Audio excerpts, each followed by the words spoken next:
আপনারা বেনজির হারুনের ঘটনা ভুলে যায়েন না,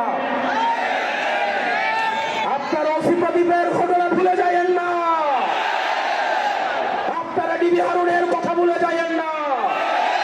প্রিয় পুলিশ ভাই, প্রিয় মিলিটারি ভাই, প্রিয় সেনাবাহিনী, আপনাদের কাছে আজ একটা মহান দায়িত্ব এসে পড়েছে।